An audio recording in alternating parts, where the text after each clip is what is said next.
good morning. Welcome to Matenaer On Air. Jane Matenaer, Greg Bach, Calvin Butonoff, coming to you live from our studio at Radio Park in Racine. You can always join us. You can call, you can text. Also leave a voice note if you have the app at 855-752-4842. Leave a comment if you're watching on the live stream on Facebook, YouTube, and what used to be Twitter. We have a jam-packed Monday coming up for you. Jocasta Zamaripa is a older person in the city of Milwaukee, and she is running for Secretary of State. So she's going to be joining us after 9:30 to talk about her candidacy and what she would like to do in that position. Hour number 2, frequent guest and friend of the show, Corrine Hendrickson, is going to be joining us right after the 10 o'clock news. Corrine, of course, ran a daycare center in New Glarus for many, many years. Yes. And was a big proponent and supporter of, obviously, daycare providers, and had to close. Yes. She had to close after all these years because it simply wasn't financially viable anymore. And she has been inspired to run for office. It makes sense for Corrine. It does. I mean, if you've seen half of the interviews she's done just on this show alone, not just the network, it makes sense she's running now. It really does. And I think there's a lot of folks like her, too, who are finally like, I've had it. We're not getting anything done. We're not getting any responses. The responses we're getting are less than satisfactory. So Corrine Hendrickson joining us in hour number 2 to talk about her candidacy. She's going to be running against Howard Markline. Long time Republican, and there will be a primary as well because she's not the only Dem running in that area. But Corrine joining us after 10 o'clock. Last half an hour of the show, we will lighten it up as we always do with the segment we call Audio Sorbet, where we take a breath to get away from the news. This came up last week when we were kicking things around and we were talking about grocery shopping. Not talking about the prices of groceries. That's an entirely different discussion. That's not a sorbet discussion. No, it's not. But when you go to the grocery store, are you a shopper on a mission or are you a wanderer? Can I widen it just a little bit? If you like. Okay, do you also go non-traditional now with all the other options available? Like the shopping, the delivery. Okay. Yeah. I mean, sure, we can do that too. Feel like there's so many ways to be a shopper now. But some folks go in to the grocery store with a list. It's like, these are the 7 things I need. And then I'm boom, I want to go in and out. Yeah. And there are those of us who may go for a little wander, waiting for something to jump out and say, cook me. And you always just leave with Oreos anyway. Oh, yeah, so pretty much, and ice cream. I don't know how that happens, but we'll talk about that after 10:30. Grocery shopping. Do you shop on a mission or are you a shopping wanderer? And then we'll wrap it up with this shouldn't be a thing. Today it's the Let Me Out edition. It's a good one. Yeah. You're going to want to stay tuned for that. Hey, it is underway today. What, Jane? Our new multi-state text to win green and gold contest. What? Here's how it works, my friends. Grab your phone. If you don't have it yet, go to your Play Store. Go to Google Play or wherever gets you apps. What? Yeah. Your Play Store. That the thing. Where do you buy the things? Go to the place with the thing and get the thing on your phone. And then download it for free. Get Civic Media app. Get the Civic Media app. It is completely free. You have to have the app in order to take part in this contest. And our daily prize now. It is amazing. It's pretty great. It's go for the green and gold. Yes, and. So we're talking about $200 cash and gold jewelry every day for the next 2 weeks. And then the grand prize, 2 club-level indoor seats to Green Bay against Minnesota in Green Bay on November 23rd at noon, and a gas card to get you there and back. We are very nice at Civic Media. That's a great prize. I have had the opportunity of sitting in those seats. The indoor seats? Oh my gosh, you'll never, those bleachers. Give me warm, give me comfy. Hey, I'm going to go to this game and I'm going to take my jacket off. That's bold. Yes, you go. That's bold. There you go. So, you've got a whole bunch of chances to enter. Yeah. But you can only enter for an hour. Correct. Yes, that's the other 1 thing. hour. This is different than the last time that we did this. Yes. So when I give you the word to text in via the app, you only have until 10 o'clock. Okay. And you also want to be signed up for our notifications. Yes. because that will tell you that your entry has been accepted. Mm-hmm. Spelling counts. Spelling counts. Absolutely. And honestly, if there's misspellings, we do a really good job, at least on our show, of letting people know. Trying to tell you to re-enter. Yeah, exactly. We don't want you to miss out. And we understand that fingers get in the way or you mishear words. Well, so you're yes. in the car and you're doing things. Also, pull over and do this. Please. Here's the word. Oh, boy. Do we have a little, Calvin, you want to do a drum roll? There we go. Thank you. The word this hour is coin. C-O-I-N. The word this hour until 10 o'clock is coin. C-O-I-N. Text in the word coin until 10 o'clock, and you are in the running again for some pretty great prizes. Every day, one person's going to pick up $200 in cash and gold jewelry, and then be in the running for the grand prize, 2 club-level indoor seats when Green Bay is at Minnesota. Green Bay home game November 23rd at noon. Gas card to get you there and back, $1,550 value.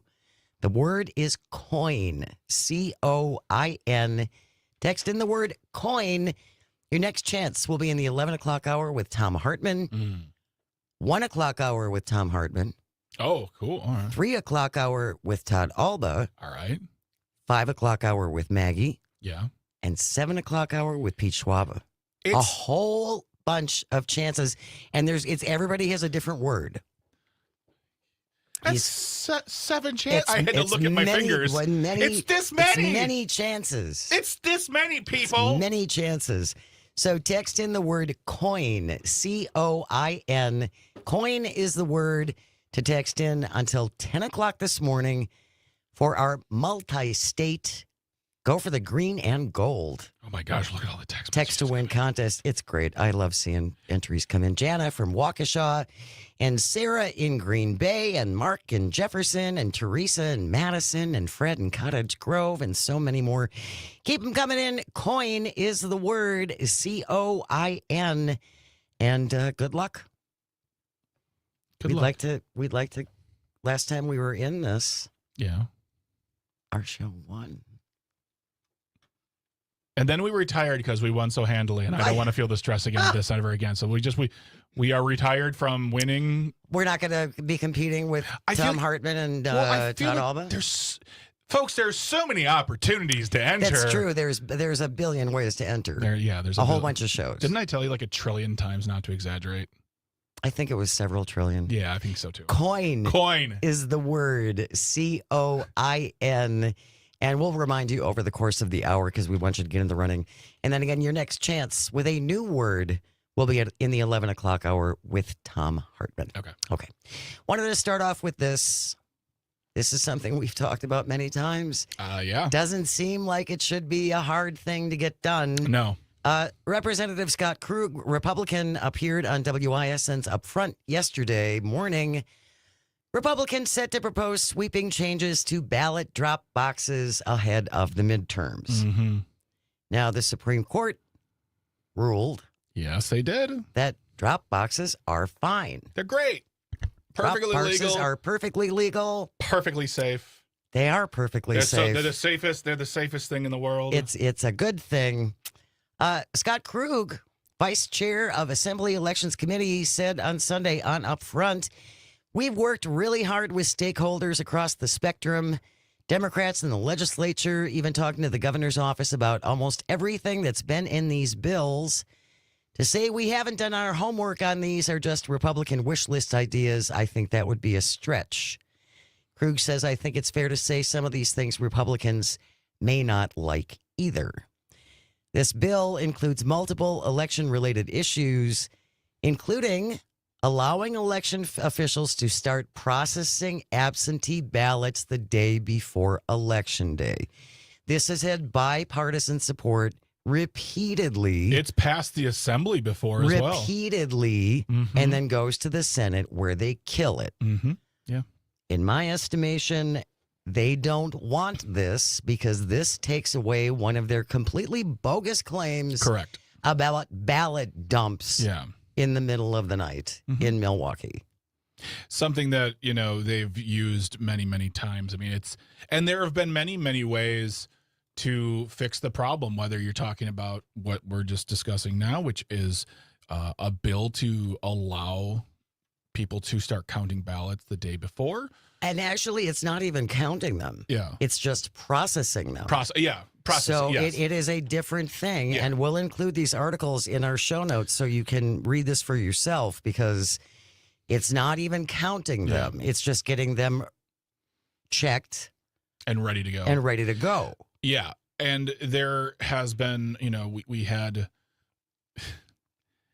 numerous opportunities to do this, and they've killed it in the Senate. They've poo-pooed it. They've said all sorts of terrible things about it. And really, it always comes down to the fact that Wisconsinites agree on this one. I think a lot of Republicans agree on this one. It's finally just becoming overwhelming to the point where they have to do something, because the narrative of ballot dumps and all this bad actors doing these bad things, it's just never proven, and it's a waste of time. And it makes it harder for these people, especially at places like Milwaukee, Medicine, that have a lot of ballots. It just makes their jobs really harder. I mean, do you remember 2020 when people were surrounding these buildings, screaming and yelling at them when they were just trying to do their job? So so really quick for the show notes, I just want to let everyone know 3 things for this topic. There's going to be 2 articles on it. And then I also included the interview that Mr. Krug did with Upfront as well. Matt Smith, yep. And I will say the interview is interesting because while they want to do this, there are some provisos. And one of them being that drop boxes have to have 24-hour surveillance via live stream. Via camera, live streamed on the municipality's website at all times. Yes. So basically, what you will see is a camera pointing at a mailbox, waiting for people to put their ballots in, which I assume that, a municipality has more than one, so they'll have more than one camera available. Well, and not necessarily. Okay. There might only be one drop box, but yes, if there are multiple drop boxes, they will need multiple cameras. There you go. And that means that that's going to cost money. And Mr. Krug addresses that point in the interview, saying, how about some of these municipalities that can't afford all that technology? Well, I guess there's grant money now. Is there? Yeah. You mean grant money was offered by Mark Zuckerberg's foundation? The old version of Mark Zuckerberg when he cared about democracy. Right. No, yeah. They got rid of that one. We can't do that because we voted on a constitutional amendment which did away with all not outside money to influence our election, outside money to help process to run elections. Exactly. That's what the money was for. To give resources to these local county and city clerks that would allow them to run their elections easier and simply. Yeah, we got rid of that. And so, but now there's grant money, and it's coming from probably our surplus. We'll continue this discussion. Exactly. In just a moment, join us at 855-752-4842. Don't forget the word to text in via your Civic Media app is COIN. COIN. You have until 10 o'clock. You are listening to Matenaer On Air. We're coming to you on the Civic Media Radio Network. Stay close.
morning. Welcome back to Matenaer On Air. Jane Matenaer, Greg Bach, Sweet Calby on the board.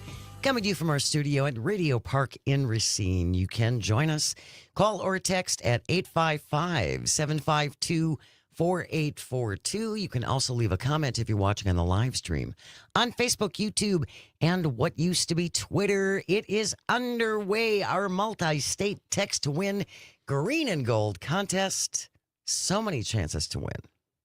So many, 7. So many chances to win. Now, if you've already participated, there are only 5 left after you. Oh, that's right, because it was Pat already. Yeah. Oh, my goodness. But if you have not entered yet, grab your phone, open up the Civic Media app. Here we go. Text in the word coin. K-O-I-N. No, C-O-I-N. Sorry. Text in the word coin. Gotcha. C-O-I-N. Text in the word coin by 10 o'clock, and you are in the running for $200 cash and gold jewelry. That is our daily prize. And then everyone who enters is in the running for the grand prize, 2 club-level indoor seats to Green Bay and Minnesota. It's a home game, November 23rd at noon. This includes a gas card to get you to and from the game. Pretty nice.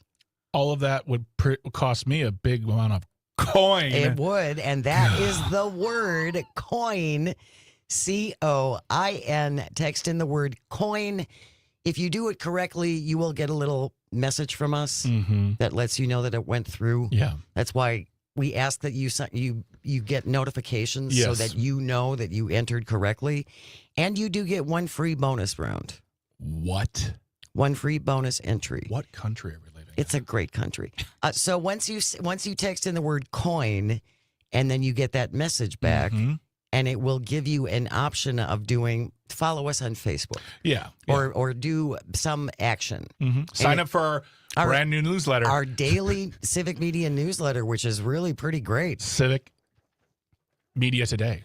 Civic Media Today. I was going to say Civic News. Civic Media Today, the new newsletter. The new newsletter. But again, if you do one of those actions, that will get you a bonus entry. Yeah. But you only get 1. Correct. So let's not go crazy. Not get crazy. Coin is the word, C-O-I-N, coin, until 10 o'clock. Your next chance, Tom Hartman will have a new word for you in the 11 o'clock hour and the 1 o'clock hour. Yeah. Then Todd Alba with a new one at the 3 o'clock hour. Maggie Dawn at 5 p.m. Pete Schwaba at 7 p.m. during night. It's just too many chances, I tell So you. many chances to win. It's pretty great. Coin is the word right now. Text in the word coin via the Civic Media app, just like Ann in Watertown and Tanya in Madison and Dana in La Crosse and Kevin, who doesn't want to tell us where he is. We know where you are, Kevin. No, that's fine. I don't know where you are. Coin is the word, and good luck. Before we went to the break, we were talking about ballot drop boxes. Republican Scott Krug was on WISN's Up Front yesterday talking about, and this is a quote from Representative Krug, because of the makeup for the Supreme Court, we know drop boxes aren't going anywhere.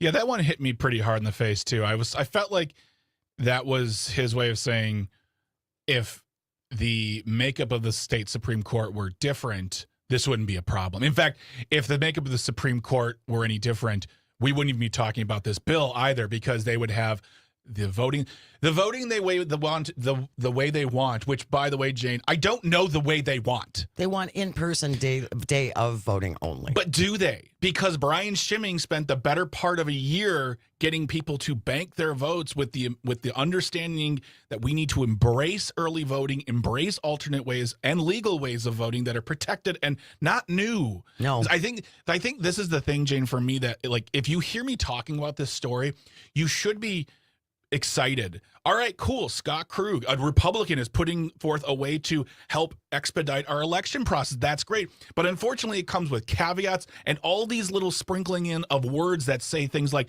well, because we don't know what's going. No, our elections are safe. We know this. There's no proof of widespread fraud. There's no proof of, like, medium fraud. There are people who get arrested for illegal voting and they get thrown in jail or they get fined. But pass a law that helps Central Count do their job. keep these ballot boxes where they are because they are legal, they are protected, and they are safe. I'm talking to you, Doug Dinney in Wausau. Yeah, that's a whole other story.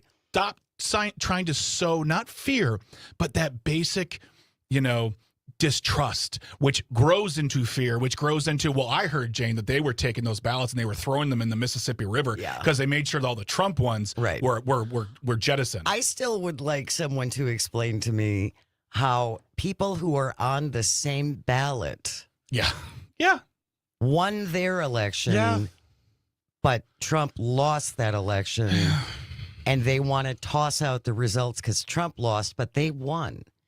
I would really like someone to explain to me how that worked. I would like someone to apply cold, hard scientific logic to that idea. And I'm waiting for the calls, I'm waiting for the texts, I'm waiting for the emails, but they never come because let this be another time I have to say, if you have information, send it. If it's real, verified, written by a credible news source or a scientist or a group that did the research, send it along. Jane, would you love to blow something wide open and be like, oh my gosh, we found out, blah, blah, blah. But it never happens because it doesn't exist. I got to take a moment. Good. The bill, it does, again, in return for this allowing processing 1 day early, in return for this, as you mentioned, the bill includes numerous security changes for the drop boxes. 24-hour video surveillance must be live streamed on a municipality's website. Ballots also have to be transferred from the drop box to the storage facility under the constant supervision of a law enforcement officer. We'll see what happens. Yeah. We'll see what happens with this. News is coming up next, and when we return, we will be joined by Milwaukee Alderperson Zocasta Zamarripa is going to join us to talk about her run for Secretary of State. You are listening to Matenaer On Air. Text in the word coin on the Civic Media Radio Network. Great kid. Happy birthday. Bruce Springsteen. Awesome fucking Prince song.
Oh.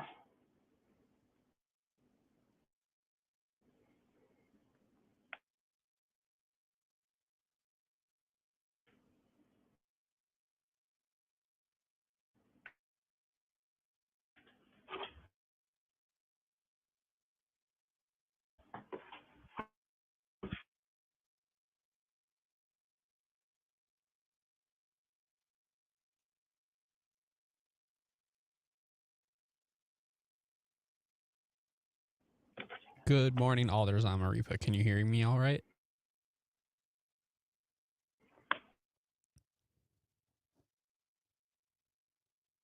Hello, Joe Costa.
Hello, Alders. I'm Arifa. Can you hear me?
Good morning and welcome to Matenaer On Air. Jane Matenaer, Greg Bach, the Calvinator on the board, coming to you from our studio at Radio Park in Racine. You can always join us. Call or text. The number is the same at 855-752-4842. You can leave a comment if you're watching on the live stream on Facebook, YouTube, and what used to be Twitter. It is underway, our multi-state text to win green and gold contest.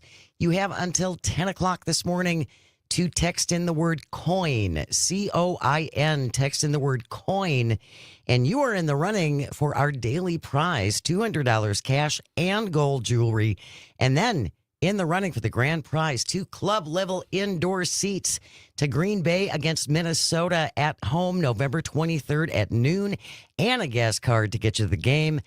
The word to text in is coin, C-O-I-N. Let's see, we had Bob from Madison. C-I-O-N is not how you spell coin. It's Kian. Sion. Bob from Madison, give it another try. C-O-I-N. C-O-I-N is the word to text in. You have until 10 o'clock. We're delighted to be joined by Milwaukee Alderperson Jocasta Zamaripa as she is running for Secretary of State. Jocasta, good morning, Alderperson. How are you? Good morning. Thank you so much for inviting me this morning. Absolutely. We're delighted to have you. Tell us, first of all, Alderperson, what is the role of Secretary of State? What would you bring to that role? Why is this important? Well, I would love to try to fill our current Secretary of State, Sarah Godlewski's shoes in being our Secretary of State.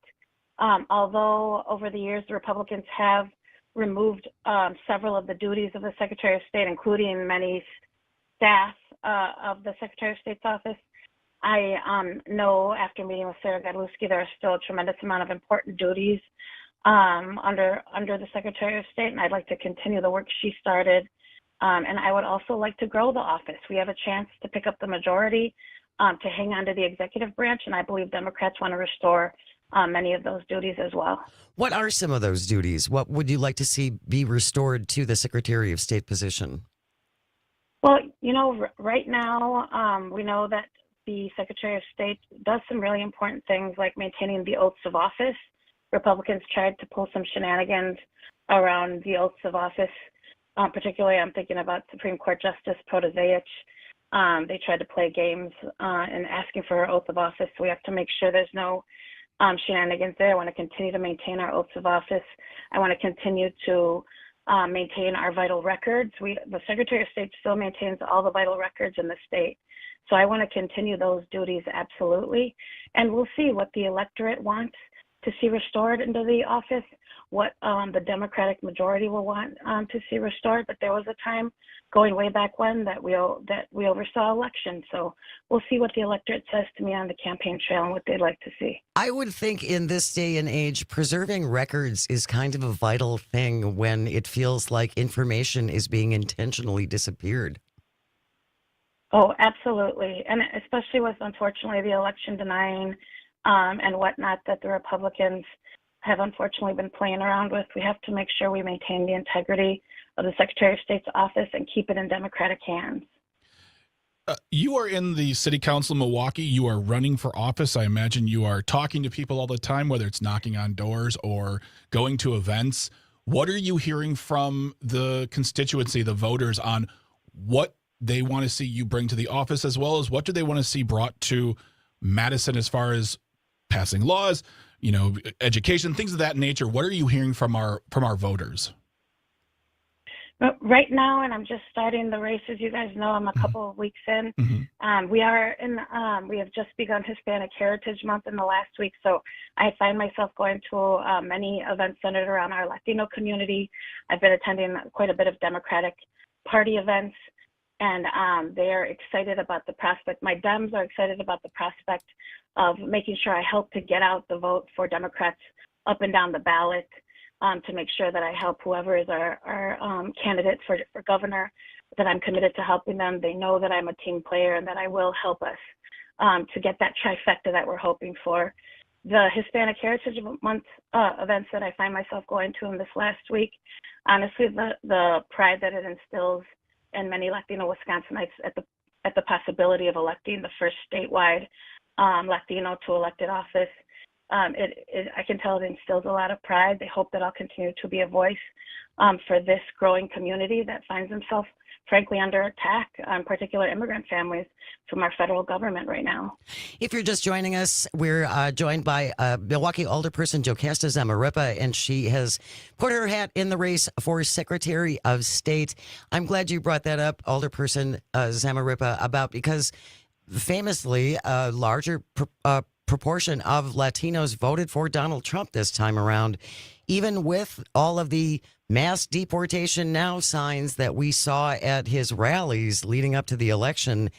Is there a lot of surprise, do you think, at the way the Trump administration has gone about this? There's another article I saw this morning that said that the number of people that ICE has taken into custody are still not they're not criminals. They have not been criminally charged, or they have not been convicted of anything yet. What are you hearing from the Latino community about the way this is being handled? There is surprise. There were Latinos, as you noted, that supported Trump. They believed that they believed that he would only deport the bad ones or the criminal element. But the truth is that Trump sees us all as the bad ones in the criminal element. And so he is following through with his campaign promise. And I think that some Latinos, I hope that they feel, those that supported him feel and understand that regret, and that he was the wrong choice. And again, it is part of the reason why I want to run for this office. I'm hoping to galvanize the Latino community here in the great state of Wisconsin, so that they see if they have the right to vote, they need to vote in every election, and that they should be voting for Democrats, the party that has stood with immigrant families at every turn. I hope that they see that we are the party that wants to welcome them in and weave them into the fabric of the great state of Wisconsin. Where do you think the messaging went wrong? Because, again, obviously a larger proportion of the Latino population voted for Republicans last year. And as you said, it seems the Democrats are the ones who are actually bringing forth policies that help people on the lower economic scale, but yet there is a disconnect in the messaging. Well, I think that there unfortunately is blame to go around. I represent, and as you probably know, I served a decade in the state legislature before becoming an alderperson here in the city of Milwaukee. I represent a supermajority Latino district, and as proud as I am of that fact, it is also the lowest voter turnout district in the state. It was when I was a very young volunteer for the Democratic Party, and I discovered I lived in the district with the lowest voter turnout. Is the reason it was the catalyst for me to get into this work. It's when I realized that this would be my life's work. And so my goal has been to increase that Latino voter turnout. And yet, it's hard to make that pitch to the Democrats when money is so tight and they want to focus on those higher voter turnout areas. We end up being, we end get up skipped over, being last on the list. Yeah. Yes. And so my hope too, to walk into this statewide position, is to be able to really implore my Democratic Party, my state party, to make this investment. We have to invest in this community or we are going to lose them. And I think we're starting to see that, unfortunately, as you noted, Jane. I think that message of being skipped over or forgotten about is so very true in what you're saying, and also can be applied to so many places around the state, rural areas, farmers, folks who are just small business owners. They feel like, they're being talked at by certain politicians, but not spoken with. And I'm wondering how, that fire that you have for your community and making sure they are counted and they are looked at and recognized, how do you plan on bringing that message to those other communities around the state who want to vote to say, we see you, you are heard, and we want you to be part of the conversation and part of the election and get out and vote? How do you plan on getting out there and having those conversations? Honestly, by physically getting out there to every corner of the state, because that's my concern too. Yes, I have this tremendous responsibility to the Latino population in this state to be a representative for them. I was the first Latino woman elected to the state legislature. I was the first Latina woman elected to the Common Council in Milwaukee. But I want to represent, and I do represent, all of my constituents. So thank you for asking me that. I know that it starts with me getting out there across the great state of Wisconsin so that they understand that I want to represent them no matter what part of the state that they reside in. And I think that I started that effort back when I was a state representative in the assembly, when I would join my colleagues and go across the state, go to La Crosse, Wisconsin, and knock doors for my colleague, Steve Doyle. We were able to flip that seat. I was held for decades under Republican control. Steve Doyle flipped it, and it became Democrat that year that he and I were freshmen in 2011. In fact, they called me an honorary lacrosse, and I was up there so much doing doors. I've done doors in Sparta, Wisconsin, and in areas of the state where maybe I don't look familiar to them, but I know that once they got a chance to get to know me and meet me and talk with me, to hear my Wisconsin accent, to know that I'm born and raised in the state like they are. And I think that I can win them over. But Greg, it starts with me getting across the state and meeting them and meeting them where they're at. And I hope when I do that I'll be able to win them over and make them see that I want to fight for them as hard as anybody here on the near south side of Milwaukee. Well, and that's what we heard a lot in other folks that we spoke to who were running in 2024. And it is about getting out and meeting people where they are, as you said, and not avoiding areas that typically don't vote for you. That is not a winning strategy either, right? You have to go into areas where some folks might take a little more convincing. Absolutely. And as I said, I represent proudly a supermajority Latino district, but also the lowest voter turnout in the state still, even all these years later. It's something I continue to work on, but I know I have to reach out beyond, of course, the city of Milwaukee, the near south side of the city of Milwaukee, and make sure that folks see me as a voice for all of them. Well, and it's about, and we tried as well leading up to the 2024 election, trying to encourage people. It's not sexy. Midterm elections aren't sexy. It's not the big ones that all the attention is directed at, and yet we still need to create some enthusiasm and create some desire Yeah. to we have to make voting cool again. We've talked about that a lot. We're trying to make voting cool again. It's cool. Everybody who's anybody votes, you guys. Boy, when you say it that many times, it really I know, sounds cool, I Jane. really convinced you on that. Yes. We're going to continue our conversation with Milwaukee Alderperson Jocasta Zamarripa. She is running for Secretary of State in our great state of Wisconsin. Stay with us. You are listening to Matenaer On Air, coming to you across the Civic Media Radio Network. We will be right back.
Good morning. Welcome back to Matenaer On Air. Jane Matenaer, Greg Bach, Dr. Slide on the board, coming to you from our studio at Radio Park in Racine, where you can always join us, call or text at 855-752-4842. Leave a comment if you're watching on the live stream on Facebook, YouTube, and what used to be Twitter. And don't forget, you have a little over 7 minutes to text in the word via the Civic Media app.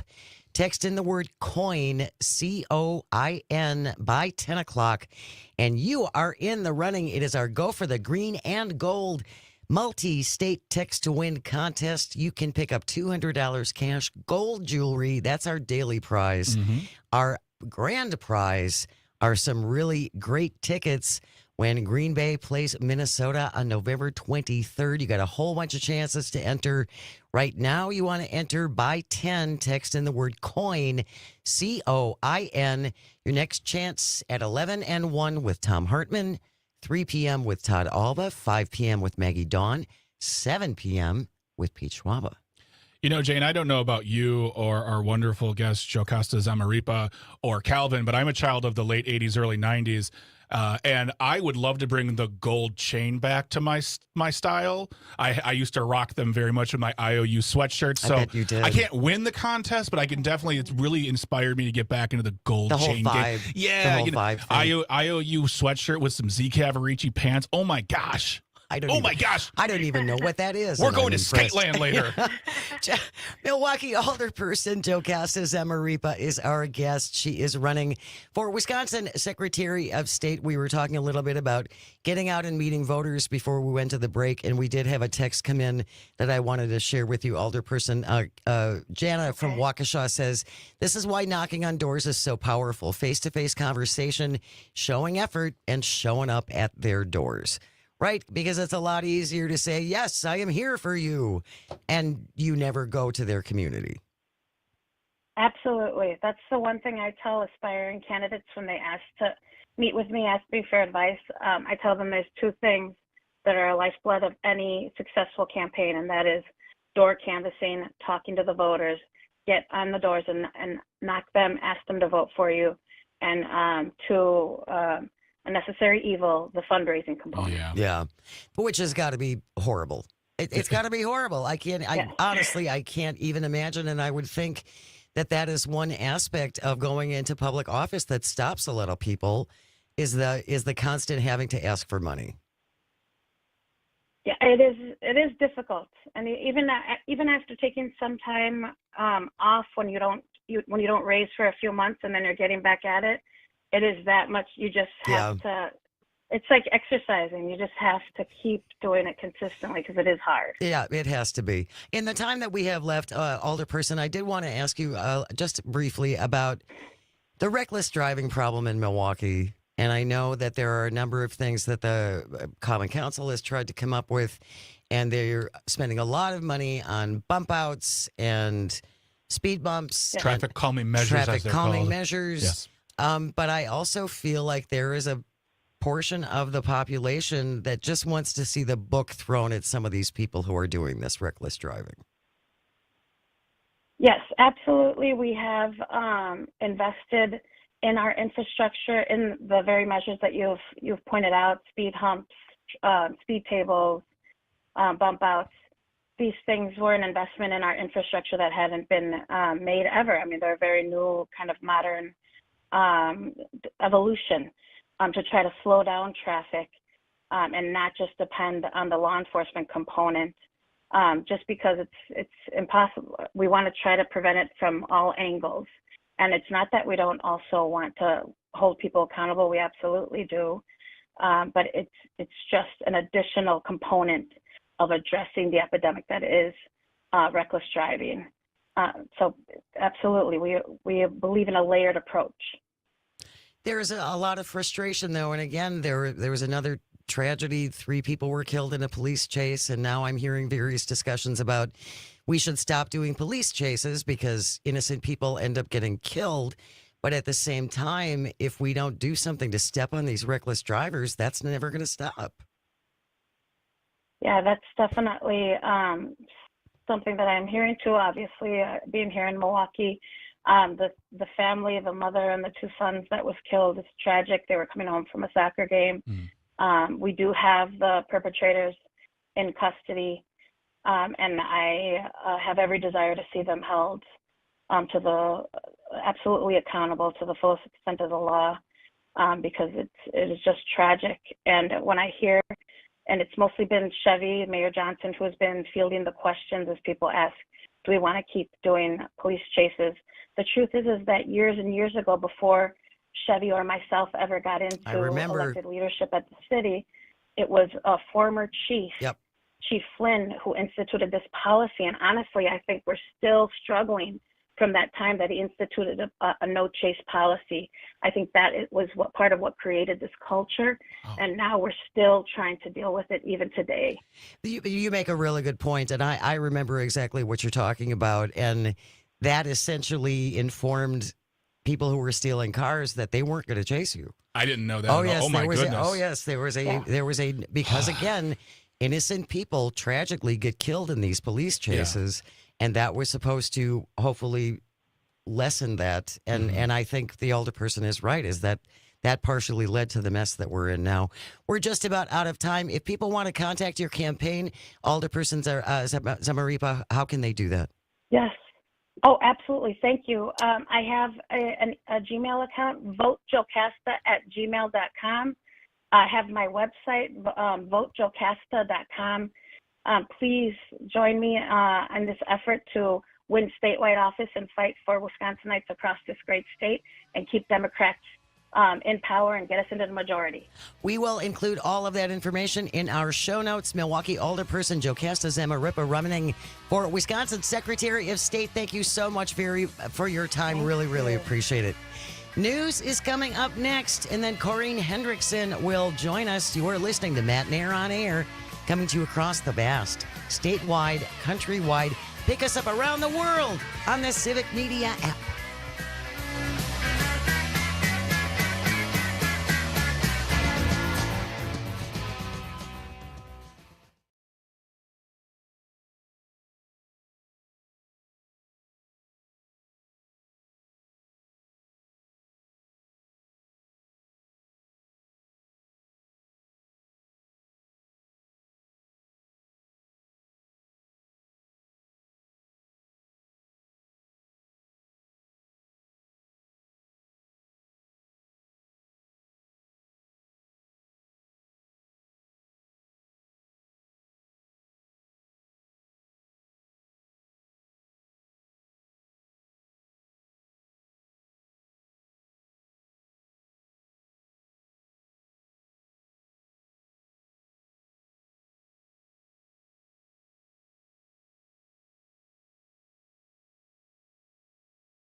Good morning, Corrine. Can you hear me all right? Yes, I can. Can you hear me? Yep, you sound good. Yay. We can come back in about 90 seconds. We're really looking forward to our conversation. Sounds good.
Good morning and welcome to Matenaer On Air. Jane Matenaer, Greg Bach, Calvin Butenoff, coming to you live from our studio at Radio Park in Racine. You can always join us, call or text. The number is the same, 855-752-4842. You can also leave a comment if you're watching on the live stream on Facebook, YouTube, and what used to be Twitter. Coming up after the 10:30 news, we lighten it up for the last half an hour of the show with a segment we call Audio Sorbet. Get away from the news, take a little breath, lighten things up a little bit. So our question for today's Audio Sorbet: when you're grocery shopping, are you on a mission or you are a wanderer? How do you grocery shop? How do you grocery? How do you grocery? Do you shop on a mission or you wander and wait for inspiration to strike? That's our Audio Sorbet. You wait for St. Kroger to bless you with ideas. And that's what I do, and I'm still waiting for his lightning to come and give me an idea. Well, they're probably going to get bought out by another company, so you got to wait. Have to wait. And then we'll wrap up the show as we always do with This Shouldn't Be a Thing. Today it is the Let Me Out edition. It's pretty self-explanatory. Stay tuned for that. Right now, we are joined by our friend and frequent guest on our program and a newly announced state Senate candidate. Corrine Hendrickson is our guest. Good morning, Corrine. Thank you so much for joining us. How are you? Good morning. It's always great to be on your show. And I'm going to answer your last question. I don't know how I'm going to grocery shop now because I no longer am shopping for 8 children. And my oldest is now in college. So I haven't been there in like a month. It's super weird. So it's got to be weird. It's got to be really weird. For people who do not know you, Corrine, you were a daycare provider in northern Wisconsin for a long time. Can you tell us a little bit about your story? Yeah, so I was actually southern Wisconsin, New Glarus. And so I'm a family child care professional for 18 years. I became a strong advocate for kids with disabilities about 13 years ago because over the years, I've had around 70 children enrolled, which again, family child care is smaller. And a lot of those kids stayed with me from birth until 5 or 6. But of those 70-ish kids, 17 had special needs diagnosis. Either I helped them go through the process, or I helped them get services, or I started advocating because I had a little girl who she's 12 now, and she was here on my last day this summer. And she, really helped me understand that our state does not have the services that are required, and taught me how to learn the process, how to advocate, how to stand up for these kids and, ourselves as the teachers. And 5 years ago, started Wisconsin Early Childhood Action Needed to really make a statewide grassroots group. We're up to around 2,000 people, parents, providers, community members, business owners. And again, This summer, we tried for the third time to get that budget to include childcare funding. And again, we were blocked. Did everything we were told to do in any other past administration with sane people, it would have worked, right? Because we did what we were supposed to do. We did what has worked in the past, but the goalpost just kept moving. Right. And so I decided, since my business was going to close because I could no longer justify sacrificing my own family, my own health, my own everything, for the families to be able to continue their career trajectories and take care of their kids. And I couldn't outprice them. So it worked out. I was able to get all of them in with the group center in town. No kidding. They all wanted That's to go. great. They all got in except Wow. one. But the one that didn't go only needed part-time, and my substitute is now the nanny. So everyone is Wow. taken care of. That makes me so happy that I was able to do that, one last thing of giving and caring. And now I'm going to take it to the next level, and I'm running for Senate. That's fantastic. It really is. And I just applaud your dedication. I applaud your commitment and how you've been such an advocate, especially for kids with special needs. And I didn't realize that you would actually have to go through and help the parents get these kids the help that they need. That's just another indictment on how difficult our system is to navigate. Yeah, it's not set up for success. It's set up for failure. It's set up, as Reagan said, I'm the worst words you can hear is I'm from the government here to help. And I'm He here made to it help true. you. Right. And Yeah. that wasn't true before. But when you take the funding and you cut it and you disable things and you dismantle things and then they don't work, then you can say, oh, it doesn't work. We should privatize it. And that's exactly why we're here today, where we are as individuals trying to do whatever we can to help, but we don't have enough energy and time.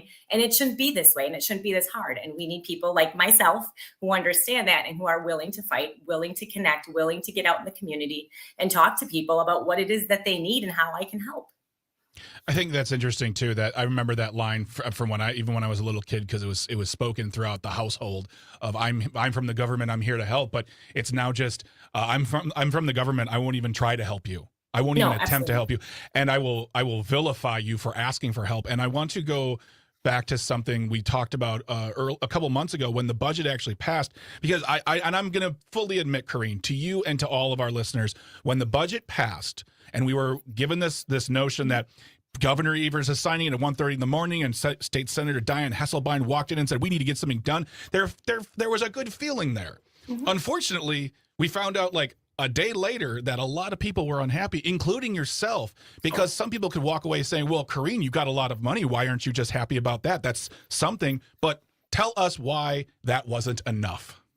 So something is why we're here where we are today. We celebrate crumbs, and it needs to stop. The something that we got was 11 months of 20% less payment per month, ends in June. We're calling it a plank in a pond, not a bridge, because it's a bridge to nowhere. There's nothing on the other side. And the exchange, the compromise for us to get this funding for childcare was that 16 and 17-year-olds are now allowed to be an assistant teacher in a classroom with toddlers, because yes, work release and apprenticeships exist. It's not just after school, before school, and 7 toddlers to 1 adult. So in some of those classrooms, you're looking at an 18-year-old, a 16-year-old, and 14 toddlers. That is never okay. We have fought for years and put ourselves in front of these kids and our financial well-being to make sure that they are in good, high-quality, safe environments. This does the exact opposite. And again, I understand and can accept that this was probably the best they could do for funding.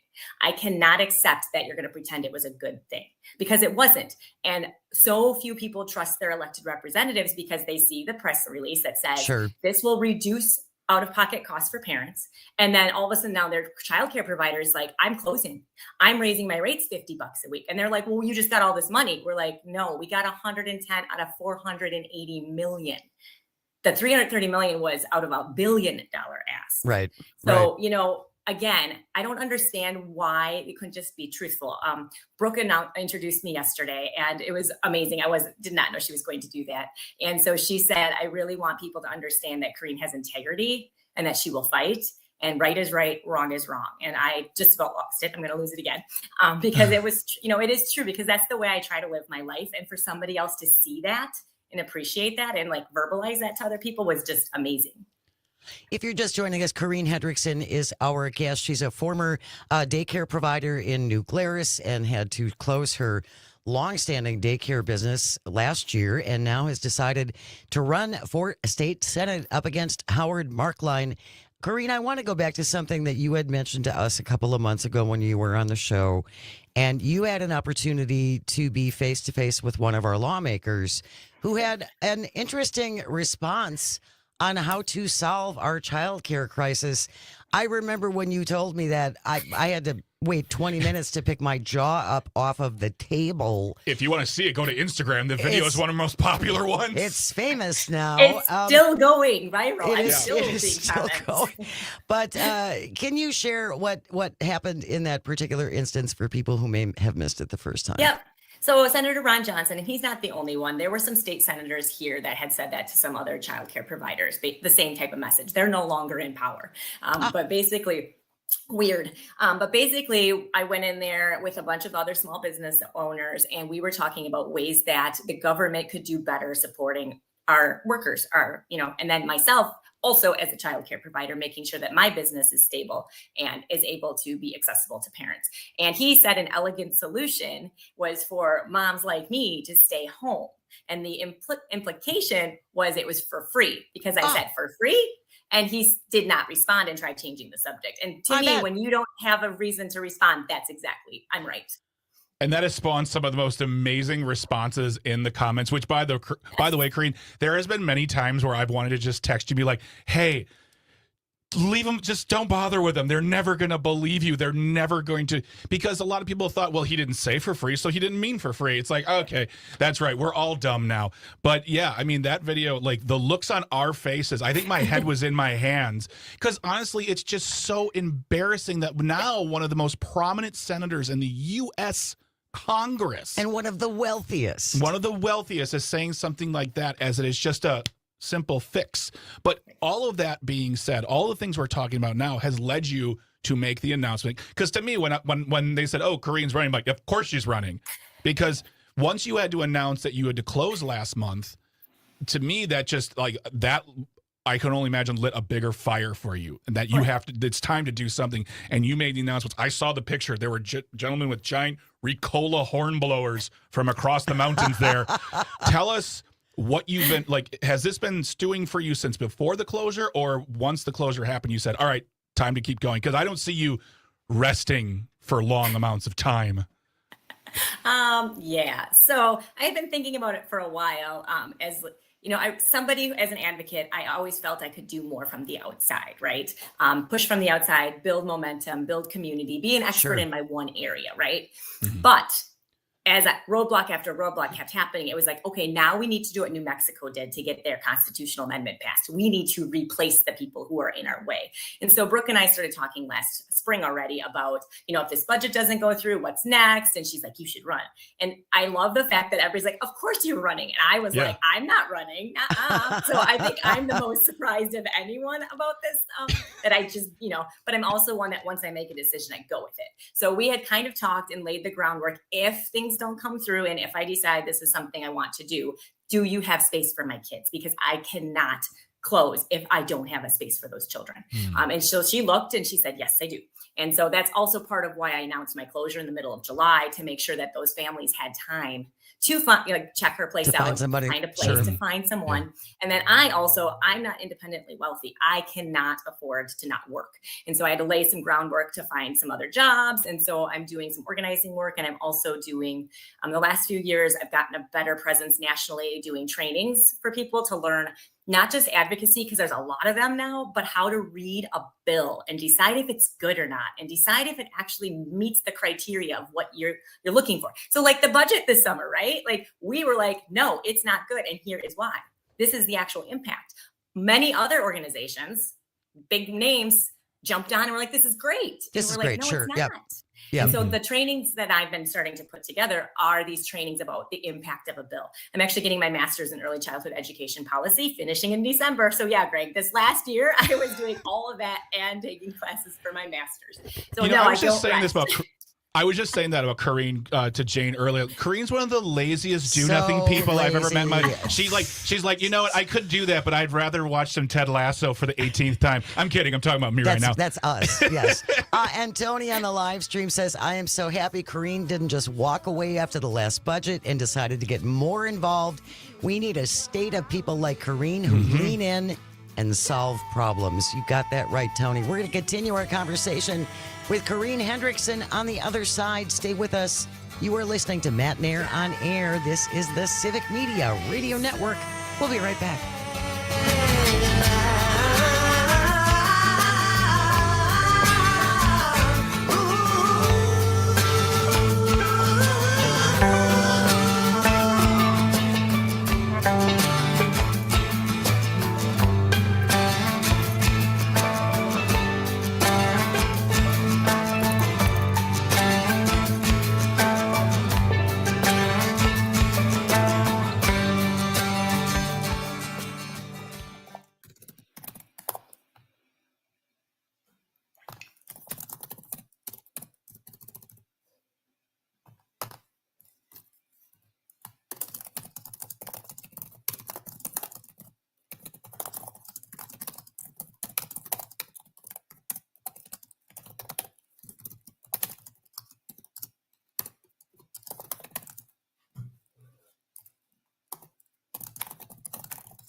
Good morning. Welcome back to Matenaer On Air. Jane Matenaer, Greg Bach, the one, the only Calzone, coming to you live from our studio at Radio Park in Racine. It's his new one.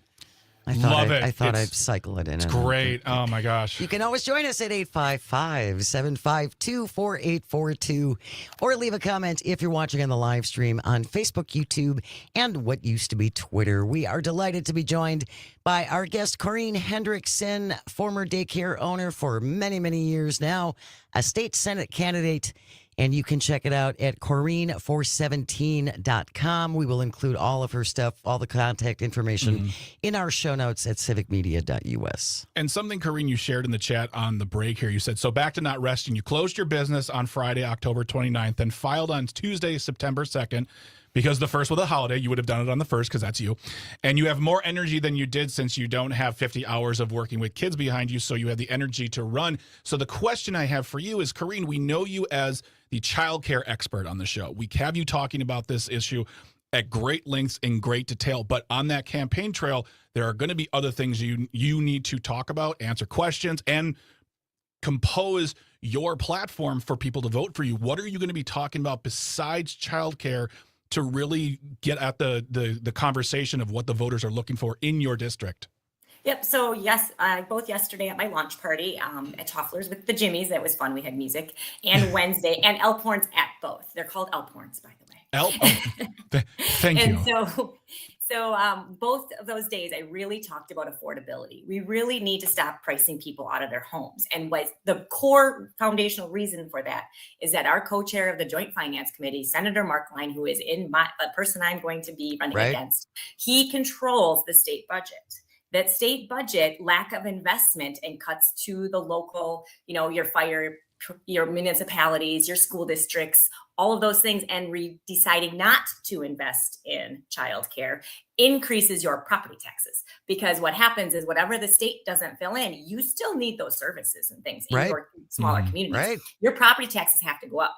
Well, when you're going from 6 million people that are paying a little bit in, down to your local small communities like New Glarus is 2,000 people. And we're having to fill in that gap for what? It doesn't make sense. And the reason we're filling in the gap is because the tax cuts for the rich. So that's by design too, because instead of us fighting back and pushing back on the government for refusing to invest, we're too busy fighting each other over the same scraps and getting angry and the dehumanization and all of that language that's happening and needs to stop. We're all humans. We all want the same things. As I've been talking to people, that's what I keep hearing. Affordability, affordability, affordability. And minimum wage, $7.50, back to women should stay home with the kids. How's that happening with the husband making $8 an hour? And yes, actually know who makes minimum wage in this state? Childcare providers. Yep. So people do make minimum wage. It's not, anything to be ashamed about. It's a shame that that's what we are earning. It's not that we should be ashamed of the fact we only earn that much. And that's part of the narrative change that I'm trying to do. And that's the work I've been doing for the last 5-6 years when talking to people. At my launch party yesterday, it was open to the public. So people were still coming in, like wanting a meal or whatever, and listen to the music, and they all of a sudden find themselves in this middle of this campaign. Well, I expected more people to just walk out, right? Because it's like, ooh, but they're like, this is fun. Who are you?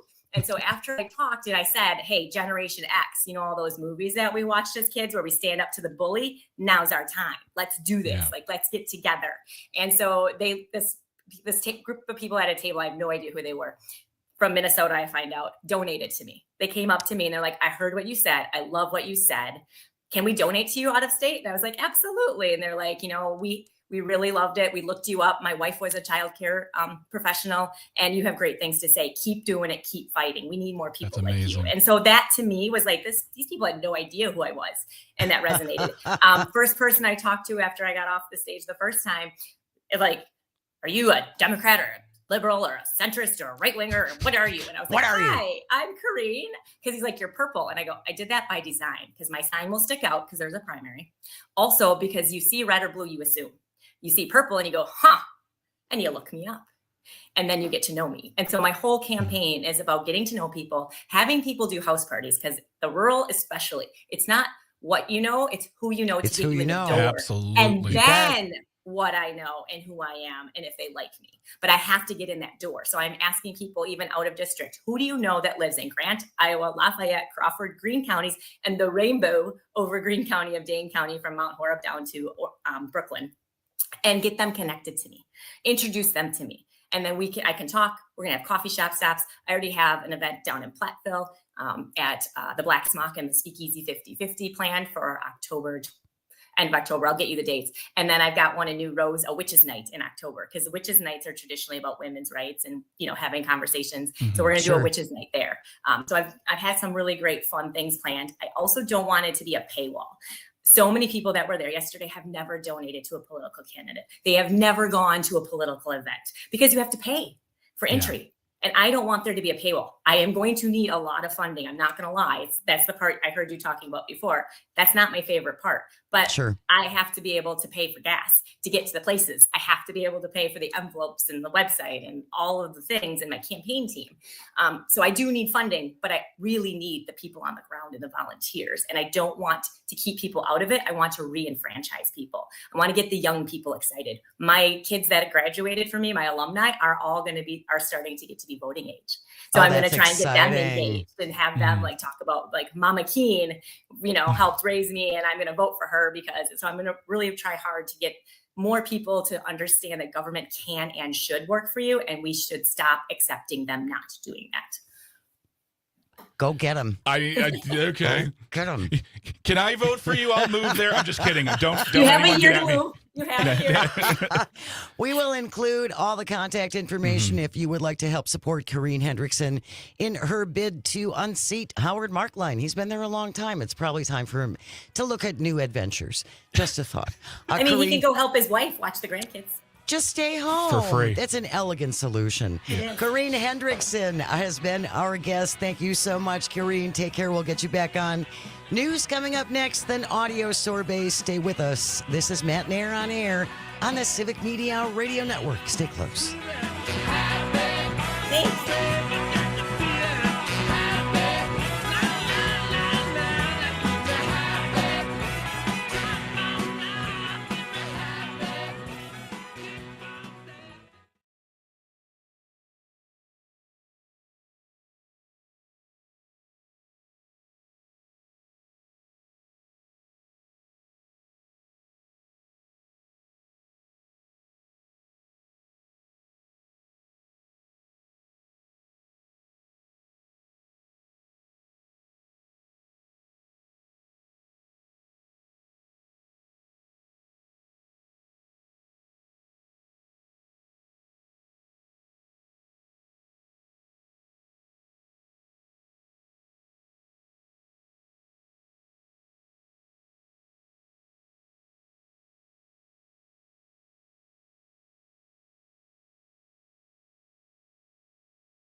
This is a song about a magical place. Going to the grocery store and buy a cantaloupe. Going to the grocery store and buy myself a steak. Back to the fruit, pick up another cantaloupe. Good morning. Welcome to Matenaer On Air. Jane Matenaer, Greg Bach, Dr. Slide on the board, coming to you from our studio at Radio Park in Racine. You can always join us. Call or text. The number is the same at 855-752-4842. Leave a comment if you're watching in the live stream on Facebook, YouTube, and what used to be Twitter. Many thanks to our guests, Jocasta Zamarripa in hour number 1, who joined us, and then Corinne Hendrickson, who is a candidate for State Senate District number 17. Corinne for 17. I love that. I do too. I like the purple thing too. Yes, more eye-catching if you ask me. Purple is beautiful. Purple is beautiful. And again, we will include in our show notes all of the contact information for their campaigns, so you can find out more and get involved if that is something you would like to do. Right now, it is time for Audio Sorbet. Ooh, do you know what the harps mean, Jane? Portion of the show where we lighten things up, get away from the news, so we can all take a breath. Yeah.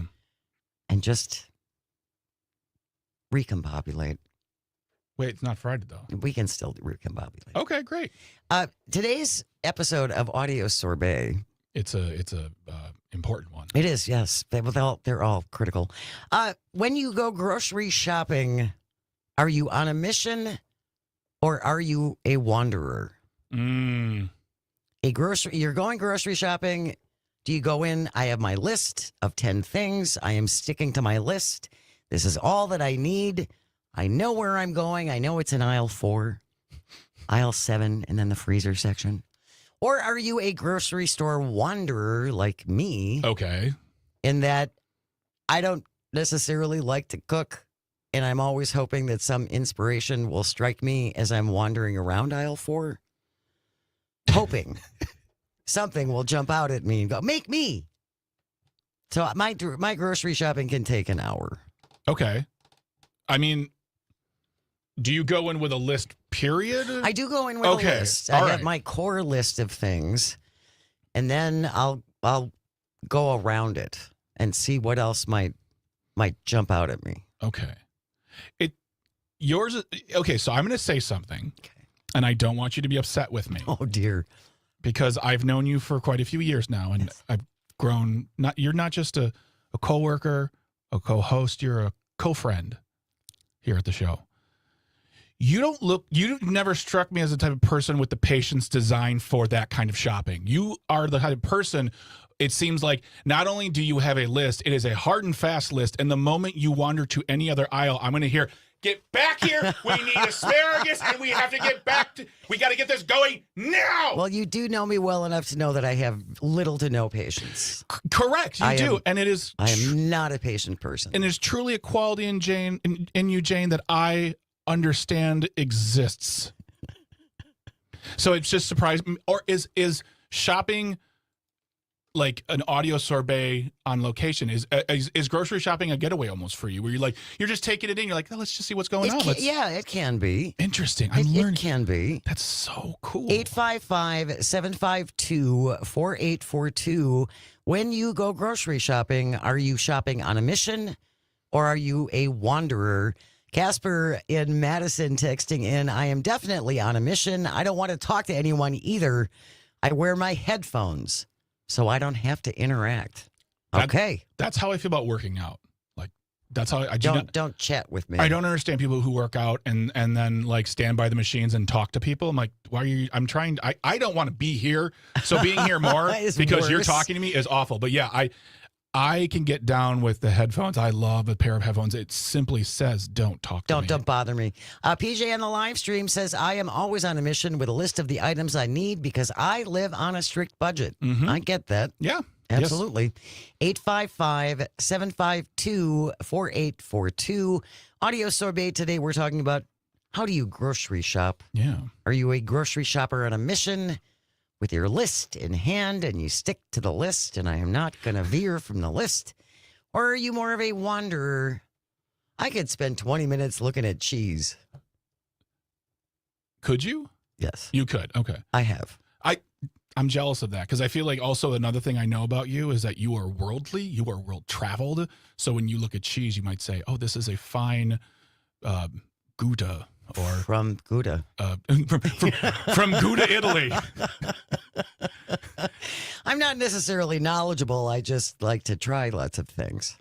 All right, I like that. That's Calvin. What about you? When you have to go grocery shopping, how do you approach the endeavor? I mean, do you cook meals? Are you ever responsible for cooking a meal? I don't cook that often these days, but when I was living in Whitewater, when I was going to school, I had to grocery shop. And I guess I would usually try to have a rough idea of a dinner I was going to make, and I would grocery shop for that. Okay.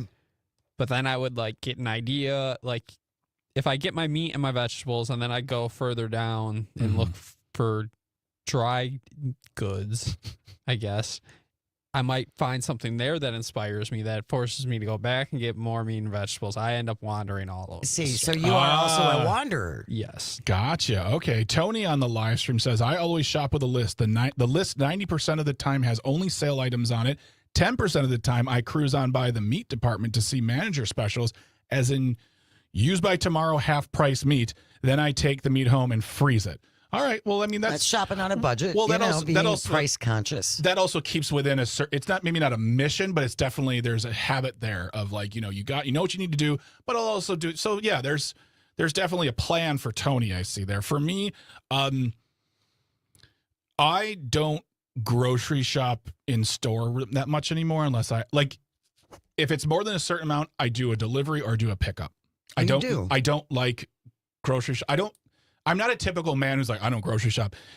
The whole thing for me can provide a level of anxiety because every grocery store is different. And I find that the only grocery store that's the same no matter where you go is a Woodman's. Which is huge. And I'm, by the way, not on the Woodman's payroll right now, but I'm going to shill for them for a moment. Not only do I love the fact that their stores are all the same design. Laid out the same. But their app is so specific that if you download the Woodman's app and say you're looking for hot sauce, it's not only going to tell you the aisle, it's going to tell you the aisle, the shelf, and then the exact shelf section. So it is built for people on a mission, and it's all the same. So you're always going to know where it's at. And if it's not there, they don't have it. So I really appreciate that. But for me, if it's over like 10 items, I order it and have it delivered, because we're usually doing our like weekly replenish of for the staples, regular stuff. The staples, yeah. Like the other day, my wife said, "Hey, I need to make an order for a couple of things." I said, "Well, if it's 2 things, I'll go. I know where those are, and I'll be back. We're not going to pay $10 for delivery." See, and that's something I've never done. I've never done the shopper. Oh, really? Yeah. It's you got to give yourself grace. You got to get yourself very acquainted with whatever app you're going to use, because of course they assign you a shopper, right? And you ask for things, and if those things aren't there, you have the opportunity to replace them. And that's what I like about Woodman's as well. You can not only replace them, but you can pick specific things to replace, or you don't get them at all. That sounds so complicated. I may as well just go to the grocery store. And that's absolutely fine. And my last Woodman's experience, B-, but on my part, it wasn't the person's fault. It was my fault. It was a list flaw. It was a list flaw. It was a server flaw. It was an operator's flaw. And absolutely, I do not put the person who did this for me on the hook here. This was all my doing. But I really think, for me personally, that's what works. That's what works. Jenny on the live stream says, "On a mission!" ! Okay. It's the only way you save money. Meal plan and many ingredients from one meal can be used in another over the week. I don't disagree with that. That's a really good point, Jenny. She also brings up, and I agree with this point, don't sleep on Aldi. Aldi used to be I don't want to say laughing stock, but it was kind of, I always thought it was like off brands. Yeah. They would have 2 cases of some weird beans. They would have Greenish Giant and Snickers candy bars. But no, they have a lot of name brand stuff, and they have a lot of not name brand stuff that is just as good and far less expensive. It's a little less convenient in that it's, as far as I know, there's no ordering system, but when I go to Aldi, I know exactly what I want, and it's not an overwhelming experience because there's no Aldi that's Woodman's size. They're very small, and they do their job, and I always forget my bags. Therefore, I'm always carrying an armful of groceries out because I'm not paying 5 cents for a bag. See, and I always have extra bags in my car. Yeah, My car is a mess. your I have car, bags. it's- I have bags for everything. sounds like your car is prepared. Casper, again, on the live stream says Woodman's has a great app. Yes. It tells you exactly where to find stuff. Mhm. And Mark from Prairie du Sac, I'm a wanderer. Yeah, the wanderer. Oh my God. I'm the wanderer. Da, da, da, da, da. Okay, maybe not. No, I get. I'm listening to old time music right now. It's Audio great. sorbet today. When you grocery shop, are you on a mission or are you a wanderer? 855-752-4842. 855-75-CIVIC. Audio sorbet, grocery shopping, shopping on a mission, shopping as a wanderer. I like Jenny's idea though about if you do meal plans, Mhm. because I will buy chicken Yeah. and there's only 2 of us. Yeah. And so once you thaw out the whole thing of chicken Yeah. and you don't want to refreeze it, so it's like we have chicken every other day, Yeah. or beef every other day. And one thing I've been doing and I'm like, for me, I'm personally great with that. Like, I'm very not finicky with my food, and I have a high tolerance for repetition. So if you told me, all right, you're gonna have air fry, like I air fry chicken a lot, and it's like It's good. boneless, like not fried chicken, but just taking a piece of regular plain chicken and putting in the air fryer.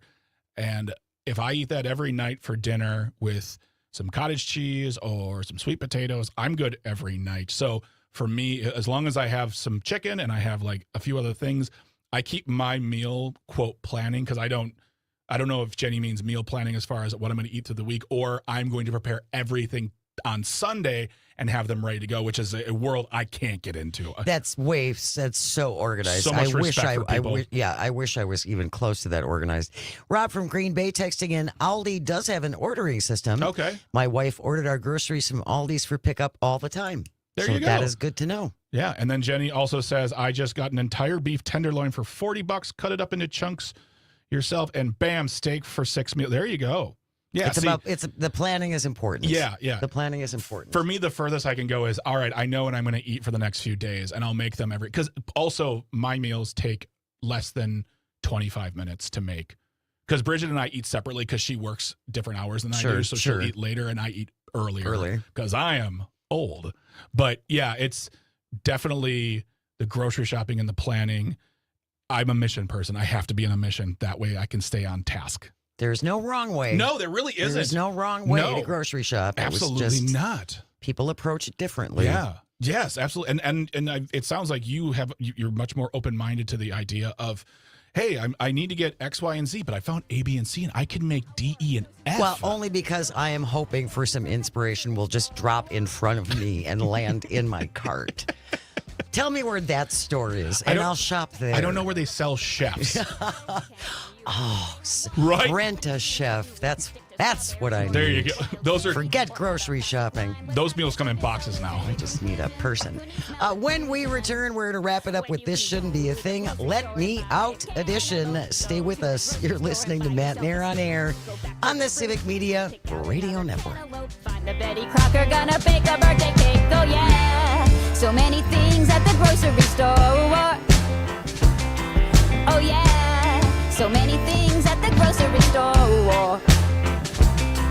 Oh yeah, so many things at the grocery store. Yeah, I like the grocery store. Yeah.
Good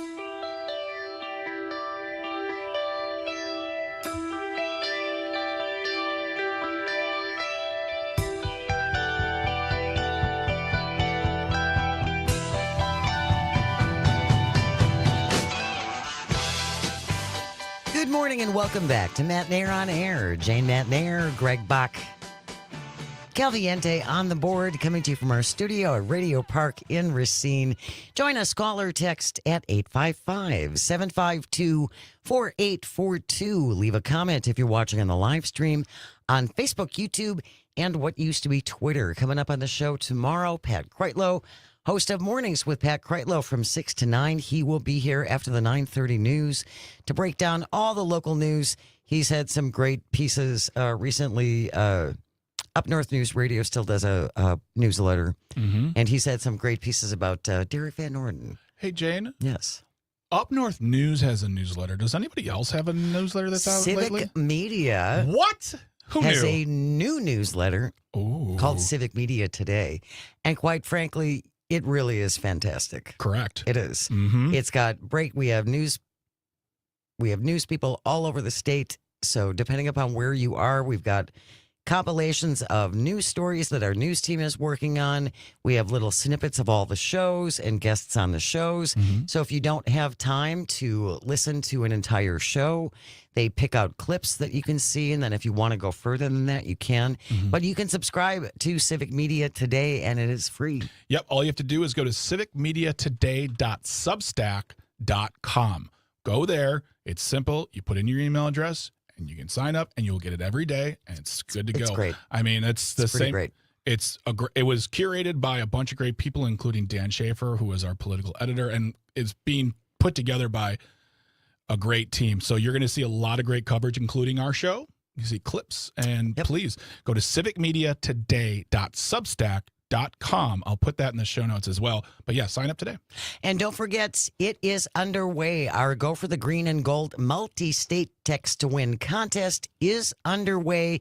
And this time you have a whole bunch of chances to enter. Daily prize is $200 cash and gold jewelry. Very nice. Every day for 2 weeks. And then the grand prize, 2 club-level indoor seats for Green Bay against Minnesota on November 23rd at noon. A gas card to get you there and back worth $1,550. And you can enter with Pat Kreitlow starting tomorrow at 7. And then at 9 o'clock with our show. Yeah. 11 and 1 o'clock during Tom Hartman. 3 o'clock with Todd. 5 o'clock with Maggie. 7 o'clock with Pete Schwaba. So many chances. So many chances to enter. Everybody's going to have a different keyword for you in those hours. You just have to have the Civic Media app, and that is free as well. Absolutely. Find it in your Google or your Apple store where you hit play and download it and put it on your device. And it is absolutely free. All right, Calvin, it's really getting late. Just about 10:56. That means it's time for This Shouldn't Be a Thing. If you ever have a thing you think should not be, send it into Greg and me at Jane Says at civicmedia.us. This from Chris Isidore on CNN. The headline reads, Tesla is looking to redesign its door handles following reports of trapped passengers. Tesla looking into redesigning the way to open its car doors in an emergency after several accidents where passengers were reportedly trapped in burning vehicles and rescuers could not get them open.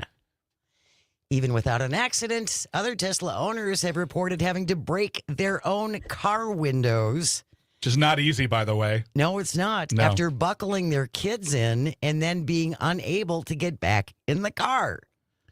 An investigation by Bloomberg found 140 incidents of people being trapped in their Teslas due to problems with door handles. The chief designer, Franz von Holzenhausen, That just sounds like a Bond villain. said in a podcast last week the company is looking to combine the manual and electronic release mechanisms in the doors, which are now separate, in order to make it easier to escape the car in a panic situation. Yeah, that sounds like a good idea. How did this pass safety standards? Well, they kind of stopped requiring them to submit safety reports. Can I be an old man for like 15, 20 seconds? Be my guest. I despise this design on this car as well as others. The flush car handle thing, no. I don't like it. It's weird. And it's not good for the just get rid of it already. Thank you very much. This has been my Greg talk. I'm done. The idea of combining the electronic release and the manual release together in one button, says Franz von Holzhausen, I think makes a lot of sense. Yes. That's something we're working on. Oh, great. The door handles of the Tesla Model S and Model X extend and retract, but the door handles on the Model 3 and Y mechanically flip out. But when that fails, the door has to be opened with a manual door release inside the vehicle. I just don't understand these cars. There's a whole bunch of problems. I just don't understand these cars. And the location of the manual release buttons can be difficult to find. Of course they can. So they're working on it. You want to be able to get out of your car. It's just one of those things. I might have to pay extra to get out of my car? Well, door handles come. It's going to cost you more. That wraps up today's episode of This Shouldn't Be a Thing. Thank you, Greg and Calvin and all of our engineers and everyone at Civic Media. Without you, nothing works. And thank you most of all for calling and for texting and for listening and for watching on the stream. It really means the world. I hope you find some joy today, even if it's just a little bit, and you have the chance to share it. Keep it right here. We have news coming up next, followed by Tom Hartman and our statewide multi-state text to win. Go for the green and gold contest. Keep it right here on the Civic Media Radio Network. We will see you tomorrow.